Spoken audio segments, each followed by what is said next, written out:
Bom, pessoal, boa noite a todos. Vamos aguardar só alguns instantes, né, para que as pessoas possam estar aí. Então, vamos guardar um pouquinho e verificar como é que vai funcionar a nossa história aqui. Né? Hoje me convidaram, tive a grata, né, alegria de ser convidado para fazer a palestra no Núcleo Espírita Paulo Estevam. Né? E antes da gente começar a prece, lembrar apenas uma historinha. Quando, em 1986, um grupo foi convidado a trabalhar junto com o Núcleo Espírita Paulo Estevam, e esse grupo ele ia aplicar alguns cursos na casa. Mas nessa casa tinha um asilo, um abrigo de velhinhos. E dois meninos, molecotes. Boa noite, Marilena. Tudo bem? Estou aqui só aguardando o pessoal chegar e relembrando uma história, né? Uma historinha de 1986, quando um grupo de jovens resolveu trabalhar junto com Juarez e Joesmar e toda a família, né, Paulo Estevam, na aplicação de alguns cursos, né, da doutrina espírita. Então foram colocados lá o Nosso Lar, Noções Básicas, e boa noite, Eliane, e uma série de outros cursos, né?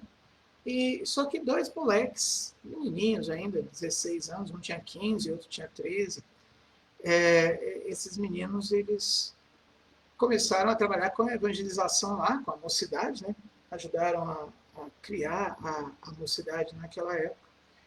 Mas se viram diante de uma situação interessante, porque lá tinha um abrigo de velhinhos.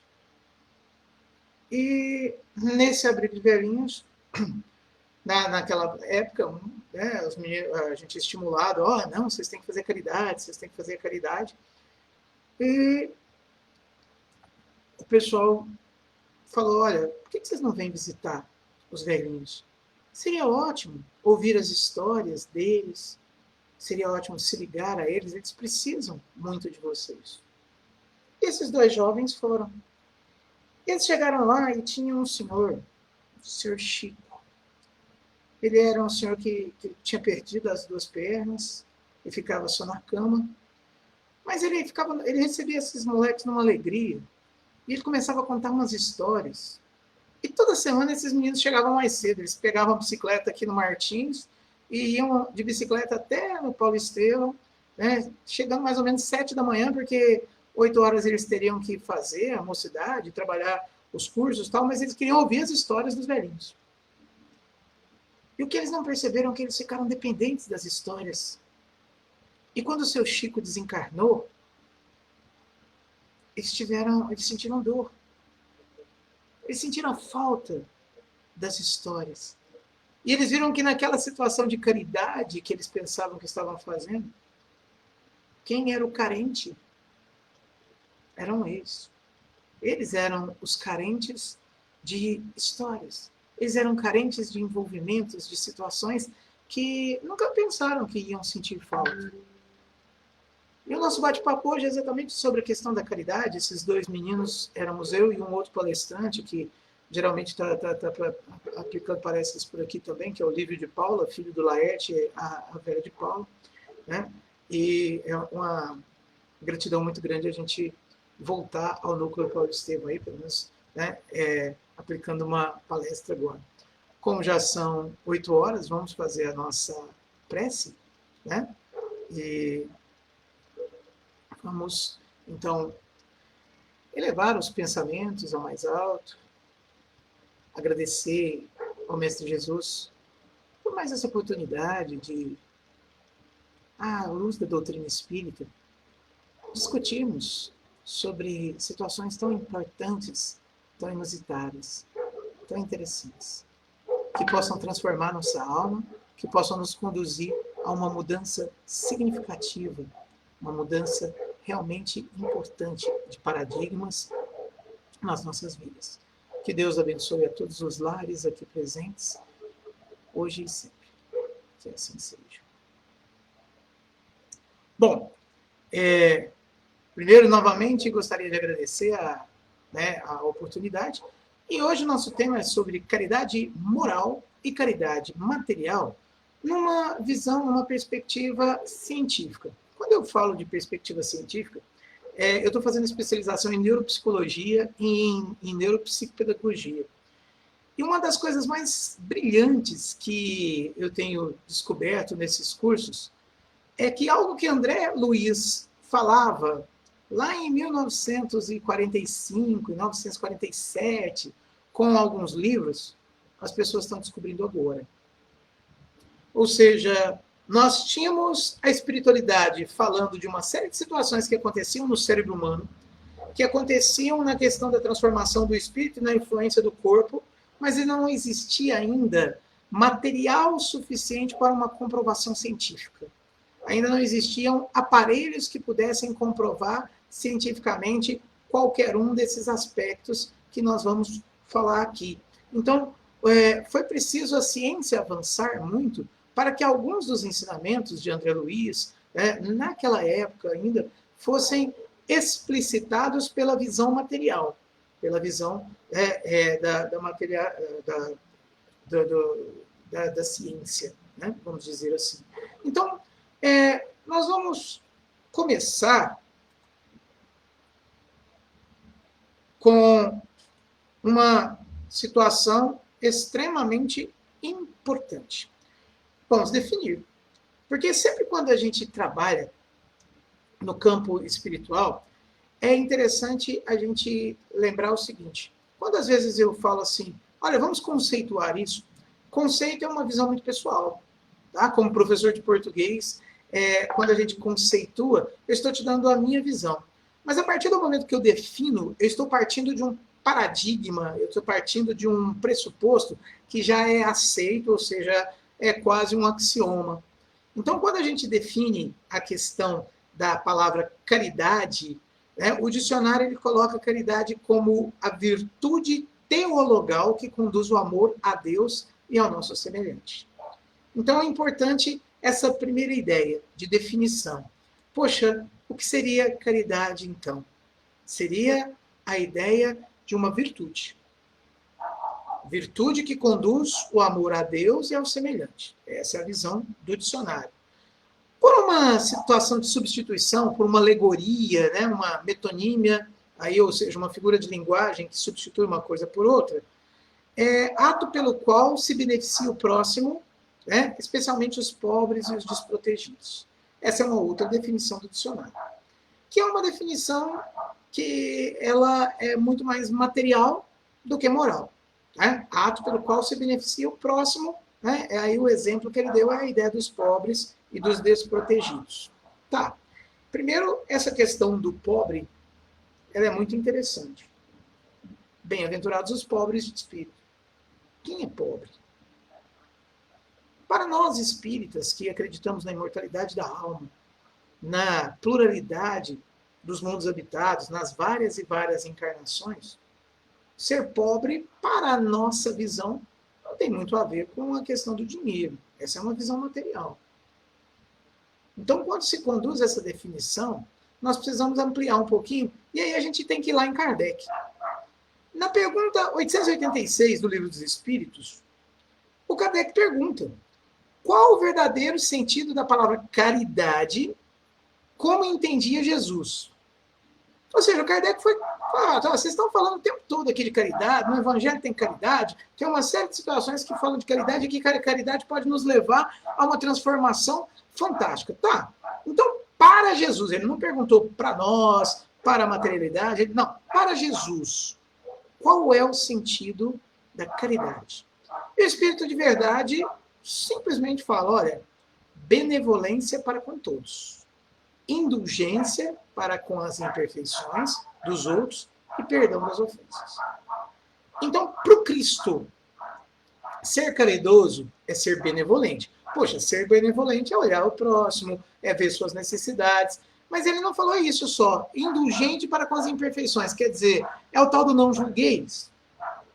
Então, a partir do momento que eu não julgo o outro, que eu aceito o outro do jeito que ele é, eu não preciso estar deixando ele, né, me pisar, mas eu aceito essa pessoa como ela é, eu entendo que ele pode errar, eu sou mais duro comigo, mas eu não sou tão duro com ele, e quando eu perdoo as ofensas, eu estou sendo caridoso.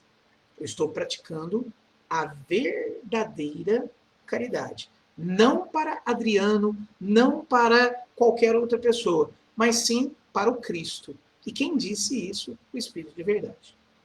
Então, primeiramente, é importante a gente observar que o Kardec ele foi muito esperto. Ele fez um pedido, né, ele fez uma pergunta e perguntou, olha, se a referência máxima que nós temos de evolução nesse planeta é o Cristo planetário, para ele, o que é a caridade? A partir daí, nós encontramos uma mensagem muito interessante da irmã Rosália, que trabalha no Evangelho segundo o Espiritismo, e ela esclarece um pouco a questão no item 9 do capítulo 13. E ela fala o seguinte: a caridade moral consiste em suportarem umas às outras as criaturas, e é o que menos fazeis no mundo interior, onde vos achais por agora encarnados. É muito importante essa definição, porque a hora que nós formos partir para algumas ideias científicas, essa definição faz todo sentido. Tá? Então, suportai-vos uns aos outros. Então, a primeira ideia da caridade moral, nós nos suportarmos. Grande mérito há, crede-me, em um homem saber calar-se, deixando que fale o outro mais tolo que ele. Então, no momento em que nós estamos nessa perspectiva, trabalhando, né, a questão da caridade, a ideia da caridade moral, passa pelo campo da convivência. E no campo da convivência, ela fala, olha, suporta um ao outro. Isso já é uma grande perspectiva. É uma grande ideia, uma ideia extremamente importante. A outra coisa, né, é um gênero de caridade. Saber ser surdo quando uma palavra zombeteira se escapa de uma boca habituada a escarnecer. Não ver o sorriso de desdém e, né, não ver o sorriso de desdém do outro, né, que se supõe acima de vós, quando na vida espírita a única e real, né, situação que nós temos que lembrar é que o suportar, ou na verdade o perdoar, ou estar, né, acima dessas questões. E o que é estar acima? Não estar no mesmo patamar. Então vamos lembrar, quando nós emitimos um pulso eletromagnético, ou seja, quando nós pensamos, nós modificamos os fluidos à nossa volta. Quando uma pessoa entra no meu campo espiritual, ela, por exemplo, ela pode sorver da minha energia, ou ela pode bagunçar a minha energia. Como que ela bagunça a minha energia? A partir do momento que ela me critica, eu posso continuar olhando e falar assim, nossa, essa crítica é pertinente. Ou eu posso me sentir tremendamente ofendido. E a hora que eu me sinto tremendamente ofendido, eu entro em sintonia com ela. Porque ela conseguiu. Ela me escarneceu, eu entrei no mesmo campo vibratório, nós estamos nos bombardeando de energias completamente negativas. A irmã Rosália, ela fala que a caridade é a ideia de, olha, tolera isso, suporta, não se sente ofendido, esteja acima disso, ou seja complacente. Porque a hora que você respirar e não aceitar a ofensa, né, deixar passar, deixar seguir, o que vai acontecer é que a pessoa que está ofendendo, a energia vai voltar para ela. E você, por caridade de ouvi-la, por caridade de, né, não gritar, não se, né, não voltar a estabelecer essa frequência, você sai ileso. Então, na hora que a nossa amiga irmã Rosália ela está falando dessa ideia da caridade, o que ela está dizendo? Meu amigo, o aspecto convivência, o aspecto caridade moral, diz respeito a o que você é capaz de fazer com o seu pensamento, o que é de você capaz de fazer com o seu sentimento e usar a sua vontade para estar acima dessas situações que estão ofendendo o seu ego. Então, quando o nosso ego se sente ofendido, quando nós, né, essa pessoa está me ofendendo. Peraí, orgulho. Então, a partir do momento que eu respiro, e mesmo a pessoa me entristecendo, eu faço, tá, eu te perdoo, assim, vamos lembrar? Perdoai-vos, Pai. Eles não sabem o que fazem, estão colocando eu na cruz aqui, né? Estão me mandando embora, eu estava aqui tentando ser um exemplo para eles. Perdoai-os. Essa sensação de entender o que o outro está passando, ou por que ele está fazendo o que está fazendo, às vezes a gente não é nem capaz de entender, mas de deixar, falar assim, olha, tá, eu não preciso estar convivendo com essa pessoa, eu não tenho que ficar bobo aceitando todas as ofensas. Mas eu não me sentir ofendido diz respeito a calar-se, então eu estou fazendo uma caridade, de não alimentar energias que prejudicam a quem? A mim. Então, no aspecto caridade moral, o tolerar, o suportar diz respeito a imprimir em si mesmo uma energia mental que o Emmanuel, no Pensamento e Vida, chama de vontade, que é a ideia de estar vigilante. E vigilante por quê? Algumas coisas que me ferem o ego é porque estão ferindo meu orgulho. Se eu consigo respirar, eu consigo domar o meu orgulho.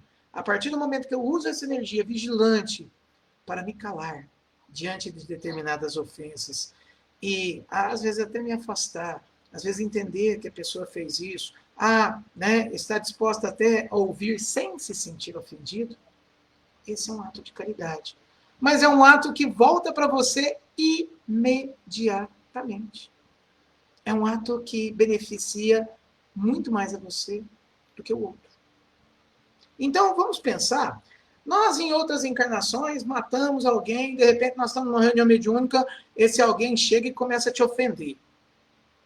Mas você fala, meu irmão, me perdoa. Não, não te perdoo, porque não sei o que e tal, não sei o que, blá, blá. De repente você vê uma oportunidade de ajudá-lo. Você vê a pessoa que estava com ele lá, querendo se encontrar, você até permite que ela fale. Ele não vai te perdoar, mas você entrando em sintonia com outro que quer ajudá-lo, e dando oportunidade para essa pessoa ajudá-lo, você prestou a sua caridade, provavelmente ele não vai estar tirando esse sentimento tão fácil, mas você se permitiu auxiliar alguém, com você vai estar em paz. Você será capaz de se perdoar. Mas e se a pessoa não me perdoou? A partir do momento que você perdoa a si mesmo, que você fez outras ações que pudessem mudar a sua vida, que pudessem fazer você seguir adiante, o problema da raiva do outro não é mais sua, mas não é mais seu. O problema é do outro. Então, como nos suportarmos? Né? Então, essa ideia é importante, essa ideia inicial da caridade moral. E eu espero que até aqui tenha ficado tranquila essa perspectiva. E aí nós temos, na visão da doutrina espírita, ainda outras definições. Né? Então, o Evangelho, ele descreve sobre a caridade da seguinte maneira. Meus filhos, na máxima, fora da caridade não há salvação, nada resume tão bem os deveres do homem como essa máxima na ordem divina. Submetei todas as vossas ações ao governo da caridade e a consciência vos responderá. Não só ela evitará que pratiqueis o mal, como também fará que pratiqueis o bem. Porquanto uma virtude negativa não basta. É necessária uma virtude ativa. Para fazer o bem, mister sempre se torna a ação da vontade.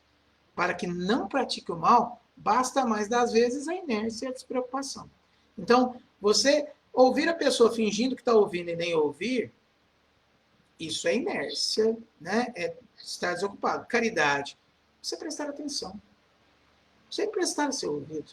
Você doar do seu tempo. Mas essa é a caridade moral. É o que se faz, por exemplo, numa conversa fraterna. É o que se faz dentro de casa, com aquelas pessoas que tanto te irritam. É o. E o que eu poderia fazer? Fala para mim. E a pessoa fala, às vezes ela fala a mesma coisa 10 anos seguidos. E você ouve 10 anos seguidos. Porque você está exercitando a sua paciência. E ao exercitar a sua paciência, você está ganhando uma virtude. E ao ganhar uma virtude, você, por caridade, evoluiu. Então, nossa evolução, ela se passa exatamente por combate ao ego. E como que se combate o ego? Vontade, energia mental direcionada e a vigilância lembra do orar e vigiar? A vontade. Eu quero ser diferente. Eu não quero ceder a essas implicações. Ah, mas isso me irrita. Isso irrita o quê? Ah, porque ele fala... É verdade? Não. Mas se não é verdade, por que você se sente ofendido? Ah, mas ele está me caluniando para os outros ou para você? Se caluniar para os outros, você mostra a verdade no seu emprego, nas suas situações. Mas se é para você em sua casa, se é mentira, não vai levar adiante. Se é verdade, você tem simplesmente que refletir. Tá, e o que eu posso fazer para mudar? Aí vem a ideia da caridade material. Pessoal, muitas casas, e olha que eu fiquei 8 anos em Palmas, no Tocantins, né? Fui para lá a trabalho, e eu conheci um outro tipo de realidade na doutrina espírita. Uma cidade que quase não tinha morador de rua, uma cidade que pobre não ficava nas ruas, por quê? Porque o calor lá não permite ninguém ficar nas ruas. Você assa na rua. Né? 47 graus, você não consegue ficar naquelas regiões. E não porque não tinha famílias pobres. Nós ajudamos a montar um centro num bairro periférico lá, mas as pessoas lá não gostavam muito da ideia da caridade, não. Eles preferiam se associar, os espíritas, né? Eles preferiam se associar a atividades filantrópicas e falar assim, não, isso é um trabalho do governo, isso é um trabalho da filantropia. Mas vamos lembrar o que é a ideia da filantropia. Né? A filantropia, ela era uma ideia de auxiliar realmente o próximo, mas hoje com objetivos de ganhos pessoais nessa história. Uma empresa, ela tem uma instituição filantrópica, ela ajuda determinado setor da sociedade, mas ela ganha alívio de impostos. Então existe uma troca. E essa troca é importante. Ela é social, ela faz papel, e a filantropia ela veio para fazer um papel. E ninguém está criticando o papel da filantropia, mas a filantropia não é uma prática da caridade verdadeira. A filantropia ela é um benefício ao próximo, gerando também um benefício próprio. Né? Ela beneficia a si com determinadas situações. É óbvio, existem instituições filantrópicas que não visam isso. Tá? Mas lembra, a ação filantrópica pode ser uma ação individual, voluntária, pode fomentar a caridade, pode sim fomentar a caridade, tem uma base assistencialista, né? E é restrita a empresários, filantropos, né? A determinadas organizações não governamentais. Mas todas elas têm determinados benefícios. Agora, quando a gente fala no centro de caridade material, o que nós estamos falando? Poxa, olha, nós vamos ajudar. Nós vamos ajudar com alimentos, nós vamos ajudar com roupas, nós vamos ajudar dessa forma. E o pessoal lá em Palmas, eles criticavam muito, porque falavam assim, olha, eu estou sendo assistencialista. E se você está sendo assistencialista, você está estimulando essas pessoas sempre a pedir mais. E existe uma certa base de razão no que eles falavam. Mas o que a gente não entendia, né, ou que não se entendia por lá, era que é o seguinte, tem um grande estudioso, que é o Abraham H. Maslow. E o Maslow ele criou uma pirâmide extremamente interessante, que hoje é a base, por exemplo, até mesmo dos nossos estudos na escola. Então, nós estudamos a pirâmide das necessidades de Maslow para entender por que o aluno não aprende. E nessa pirâmide das necessidades, que ele colocou uma base, né, olha, o que leva o ser a determinadas compreensões e a determinadas situações. A primeira coisa que ele falou é o seguinte, O ser humano ele não consegue pensar, ele não consegue raciocinar, ele não consegue fazer absolutamente nada se ele não satisfaz inicialmente suas necessidades fisiológicas.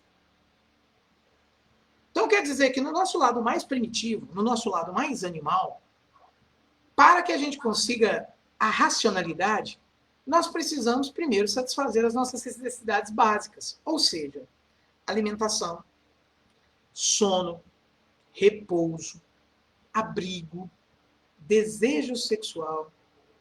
Essas são necessidades básicas, né? Necessidades orgânicas, né? Essas são necessidades básicas, ou seja, ninguém com dor de barriga consegue pensar numa prova. Ninguém com fome, fome real, consegue aprender. Então, como chegar para um morador de rua e falar, olha, você vai ter que aprender a doutrina, venha cá para você aprender isso, sendo que as necessidades básicas mais pueris dele não são ainda satisfeitas. Então, a base de qualquer processo de caridade material, inicialmente é assistencial. Inicialmente. Então, a primeira coisa que se faz, por exemplo, ao atender um velhinho num abrigo para idosos, dar a ele a noção de abrigo, dar a ele a noção de segurança, dar a ele a delimitação do espaço onde ele tem da individualidade dele, as alimentações que ele pode ter.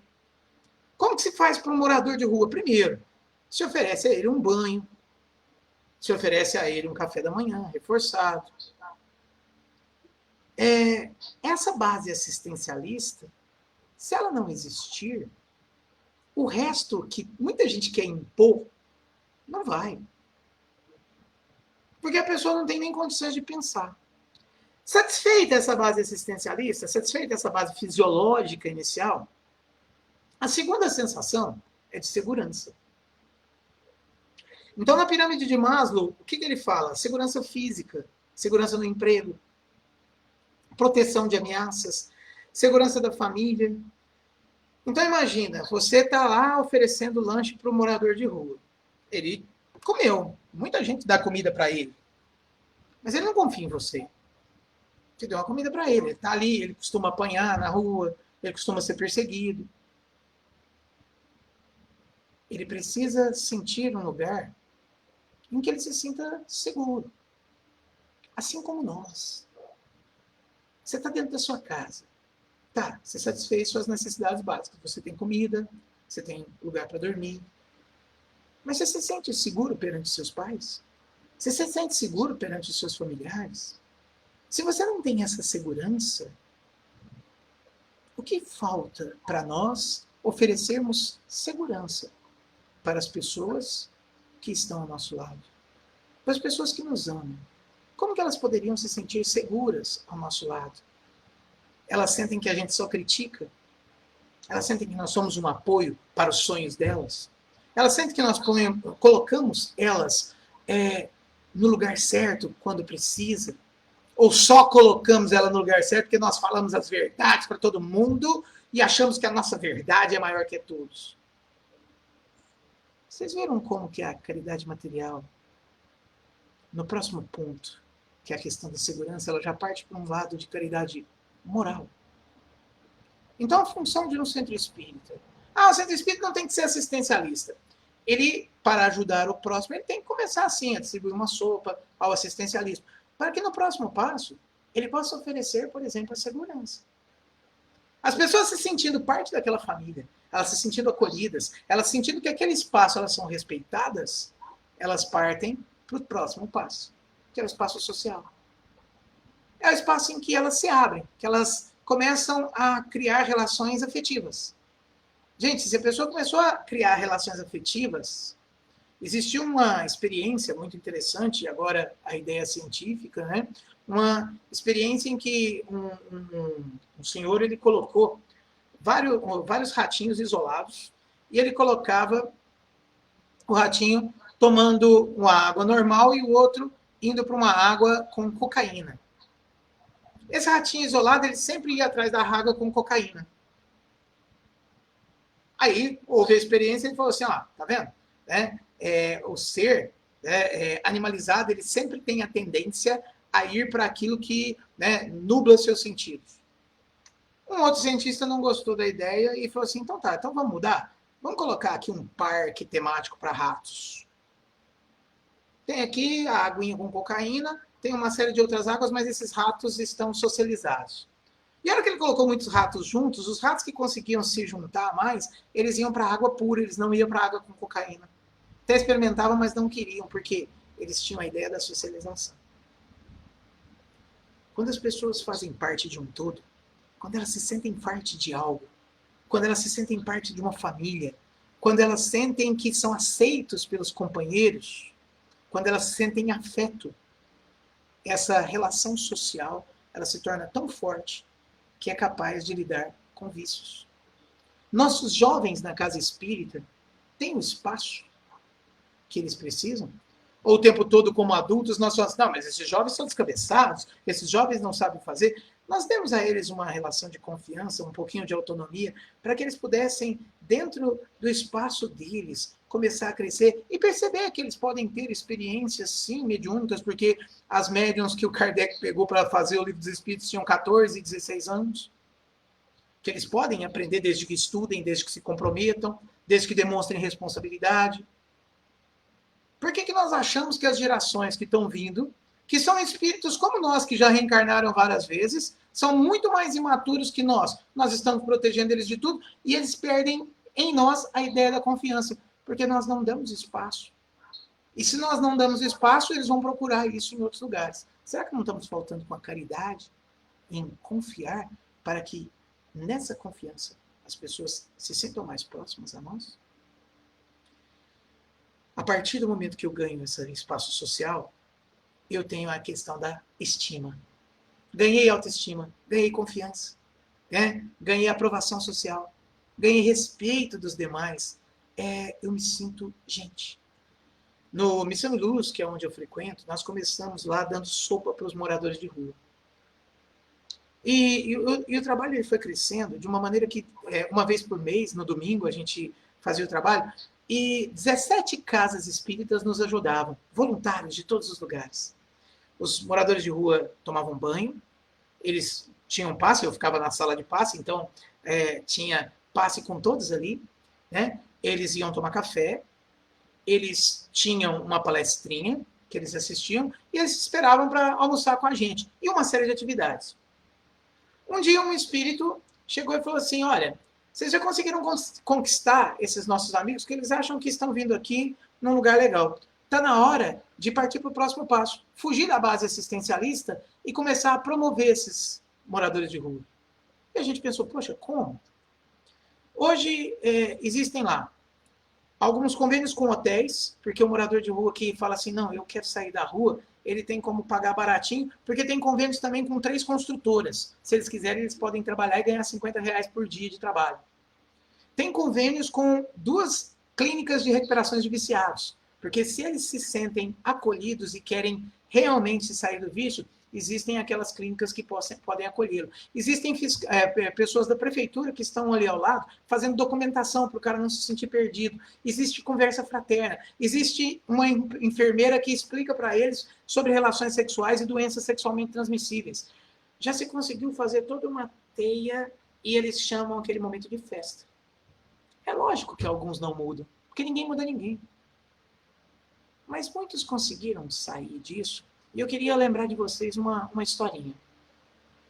Um dia eu estava lá dando passe e os moradores de rua sentaram, nós demos passe neles. Na hora que eu abri a porta para eles saírem, um morador de rua falou assim, eu preciso falar com vocês. Vocês podem me escutar? Eu olhei para aquela fila enorme de morador de rua esperando para tomar passe, porque eles tinham que tomar passe primeiro para depois tomar café. A galera brava, né? Eu fechei a porta. Foi assim, pois não, o que nós podemos te falar? Ele chegou e falou assim, olha, eu queria falar para vocês o seguinte, eu já fui um alto funcionário de uma grande empresa em Uberlândia. Eu andava de carro importado. Eu tenho doutorado. Eu sou empresário. Eu já fui empresário. Já fui administrador de empresas. Só que um dia eu estava lá tomando meu café num bar, um morador de rua chegou com um bafo de pinga e me pediu uma comida, eu mandei o dono do bar chutá-lo para fora. Nesse mesmo dia eu fui no shopping, estava engraxando meu sapato lá, um velhinho me pediu comida, eu cuspi no velhinho. Ele pegou na minha mão, olhou no meu olho e falou assim, sua vida nunca mais vai ser a mesma. Eu não sei se foi praga ou o que foi, mas a partir daquele dia eu comecei a beber mais. E aí eu não satisfeito, fui para a cocaína porque eu precisava me sentir ligado, porque eram muitas responsabilidades na empresa. Mas a cocaína foi me tirando a lucidez a cada vez mais, eu fui ficando viciado, fui me tornando agressivo na minha casa, minha esposa e meus filhos me abandonaram. Eu perdi o emprego. Não consegui sair do vício, comecei a entrar no crack, porque era a coisa mais barata, fui perdendo todos os meus bens, fui enxotado. Quando eu caí na rua, fui estuprado, peguei AIDS. Aí eu quis suicidar. Mas eu estava com muita fome. E aí eu vi na casa de vocês que lá estava dando café. A hora que eu entrei, tinha um senhorzinho, baixinho, que olhou nos meus olhos e falou, seja muito bem-vindo, e me deu um abraço. Moço, tinha mais de 2 anos que ninguém me dava um abraço. Eu fiquei tão compadecido daquela história que eu não tive coragem de suicidar. Tomei meu banho, tomei o café, e criei coragem e liguei para o único amigo que eu tinha ainda, lá na cidade do Prata, e ele resolveu me dar um emprego. E eu vim aqui para falar para vocês que eu estou indo para lá. E eu queria agradecer muito essa casa, porque eu voltei a acreditar nas pessoas. Quando a gente percebe esse tipo de situação, por mais que outras parecem não fazer diferença, essa fez, não fez? E se essa fez por conta de uma relação de carinho, por um abraço sincero, e o porteiro lá era diretor de uma multinacional, né? Um baixinho que fica com a gente, né? Que é diretor de uma multinacional. Então, é importante a gente entender o como isso é essencial para que a gente possa superar nossas ideias. Então, quando a gente fala de caridade, essa ideia da caridade moral e da caridade material, elas são muito próximas. E aí eu queria falar do aspecto científico da caridade material e da caridade moral. Um grande estudioso brasileiro, chamado George Moll, que hoje tem um grande instituto, ele já falecido, mas o Instituto George Moll, ele trabalha hoje com N instituições de caridade, com crianças, com velhos, com moradores de rua. É uma instituição gigantesca no Brasil. O George Moll era ateu e um grande cientista. Ele ficou curioso com essa questão do que levaria as pessoas a mudar. O que estimularia as pessoas a uma mudança? O que faria as pessoas... Né? E ele queria saber o que a caridade fazia pelas mudanças das pessoas. E ele achava que caridade não adiantava nada. Né? Então, o que o George Moll fez? Ele começou a fazer um escaneamento cerebral, botar o pessoal nos aparelhos, escaneamento cerebral, para verificar qual a área do cérebro que mudava as pessoas e que fazia com que elas pudessem mudar suas atitudes e, por exemplo, combater os vícios. Do mesmo jeito daquela experiência do ratinho que eu falei. Né? Como que eu posso convencer, bater um vício? Porque, assim, a ideia a gente fala, gente, mudar é difícil demais. O Espírito da Verdade falou que não. Falou que basta um pouco de vontade. Que é muito mais fácil do que a gente imagina. O Espírito da Verdade está errado? O que faz com que a gente, então, modifique? Ah, mas eu não dou conta. Pois é. Se ele falou que basta um pouco de vontade, nós temos que entender o que é essa vontade aplicada a isso. Então, a experiência do Jorge Moll Neto, né, e do João Ascenso, ela foi a seguinte. Ele diz que você age em favor de uma causa ou princípio importante, você está ativando uma parte do seu sistema cerebral. O que ele fez? Ele fez o seguinte. Ele pegou uma série de pessoas e falou assim, tem aqui R$100. Você está com esses R$100 aqui e você vai poder ajudar alguém com esses R$100 que você ganhou. Ah, eu vou poder ajudar alguém com esses R$100 que eu ganhei? Nossa, legal. Né? Mas você não está tendo perda nenhuma. Você ganhou R$100 para você dar a uma pessoa, para você ajudar alguém. Aí o cara ia lá e dava, né, numa instituição de caridade. ele ativava uma área do cérebro que é a mesma relativa a prazer. É a mesma que você come um sanduíche. Então o cara sentia prazer em ajudar. As pessoas ficavam satisfeitas. Aí ele fez uma outra experiência. Ele pegou e falou assim, ó, agora vocês vão ter que ajudar o outro grupo, vocês vão ter que ajudar essa instituição de caridade aqui, e vocês vão dar R$ 100 para ela. E onde nós vamos mais R$ 100? Não, vocês vão dar. Nós vamos dar R$ 100 para essa instituição? Tá. Aí o cara dava. Nenhuma pessoa se sentiu bem. Nenhuma pessoa se sentiu bem. E a área do cérebro ativada não foi a do prazer. Muito pelo contrário, as pessoas se sentiam angustiadas. Isso gerava até produção de cortisol, ansiedade, o hormônio do estresse, né? Cortisol é o hormônio do estresse. As pessoas ficavam estressadas. Aí ele falou assim, mas então, fora da caridade não há salvação? Essas religiões estão tudo erradas. Ele era ateu. Aí ele falou assim, não, eu acho que eu estou olhando para uma perspectiva errada. Deixa eu fazer o seguinte. Ele começou e falou assim, vou fazer a mesma coisa. Vocês estão aqui, vocês precisam de dar R$ 100. Mas eu quero mostrar o trabalho dessas instituições. Aí ele passava o filminho do que acontecia numa instituição, passava o filminho do que acontecia no outro. Então teve uma instituição lá de criança, o cara começou a chorar, deu R$ 100 e falou assim, nossa senhora, esses meninos precisam. Uma outra área do cérebro se ativou. Uma área chamada lóbulo pré-frontal. E essa área é tão estranha que quando ela se ativa, sabe aqueles hábitos que nós formamos, que às vezes o cérebro gasta 21 dias para desfazer, ou que a gente tem que ficar na vontade vigilante de tentar resolver o tempo todo? Quando eu ativo o lóbulo pré-frontal, eu consigo desfazer qualquer vício muito rapidamente. É a hora que eu falo assim, não, isso aqui merece a minha atenção. O resto tudo passa a não ser importante, inclusive os vícios. Basta um pouco de vontade. Mas o que ele viu, então, na experiência dele? As pessoas mudavam até os hábitos quando elas se sentiam motivadas a ajudar, mas na caridade verdadeira, ou seja, aquelas que tocavam seus corações. As pessoas queriam. Elas queriam ajudar. Elas queriam fazer o bem. Elas se sentiam tocadas por aquela instituição. Então elas se sentiam comovidas. E ao se sentir dessa forma, as pessoas se alteravam.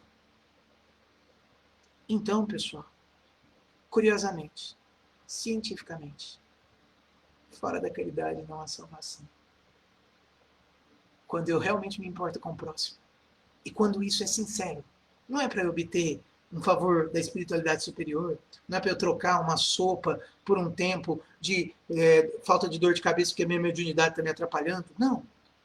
Quando realmente eu me importo com alguém. Quando realmente eu quero ajudar alguém. Quando eu me interesso por ouvir alguém. Isso sai do meu coração. Eu consigo mudar hábitos. Eu consigo mudar minha vida. Eu consigo entender a ideia de vós sois deuses. E aí no Vinha de Luz, o Emmanuel fala, para a gente finalizar, que a caridade é essencial. Ele fala, antes, porém, da caridade que se manifesta exteriormente, nos variados setores da vida, pratiquemos a caridade essencial. Sem o que não podemos efetuar edificação e redenção em nós mesmos. Trata-se da caridade de pensarmos, falarmos e agirmos segundo os ensinamentos do Mestre. No Evangelho. É a caridade de vivermos verdadeiramente nele, para que ela viva em nós. Sem essa, podemos levar a efeito grandes situações externas, alcançar intercessões valiosas em nosso benefício, espalhar notáveis obras de pedra, mas dentro de nós mesmos, nos instantes do supremo testemunho de fé, estaremos vazios e desolados, na condição de mendigos da luz. Então, quando fazemos essa caridade verdadeira, mudamos o nosso espírito, mudamos a nossa mente e o nosso cérebro passa a atuar com conexões tão poderosas que nenhum hábito ruim que estava me prejudicando seria capaz de se manter perante a nova alegria e a nova disposição que eu adquiro quando eu realmente faço com todo o meu coração para alguém uma atividade de caridade. Espero que eu tenha sido claro, espero que as ideias tenham ficado aí, né, de conforme o entendimento de todos. Agradeço demais a oportunidade. Quem sabe nós nos encontremos em outros momentos. Vamos fazer a nossa prece. Que Deus nos abençoe e que o Pai Maior possa nos estimular a sentir a alegria, o benefício da verdadeira caridade, a percebermos a grandiosidade do que é nos transformarmos, da paciência, da resignação, do perdão das ofensas, do estar acima nas vibrações, não se importando com o nosso ego, mas dando a ele a alimentação verdadeira para o seu crescimento. Obrigado, Pai Maior, que assim seja. Novamente, muito obrigado a todos vocês e até uma outra oportunidade. Fiquem com Deus.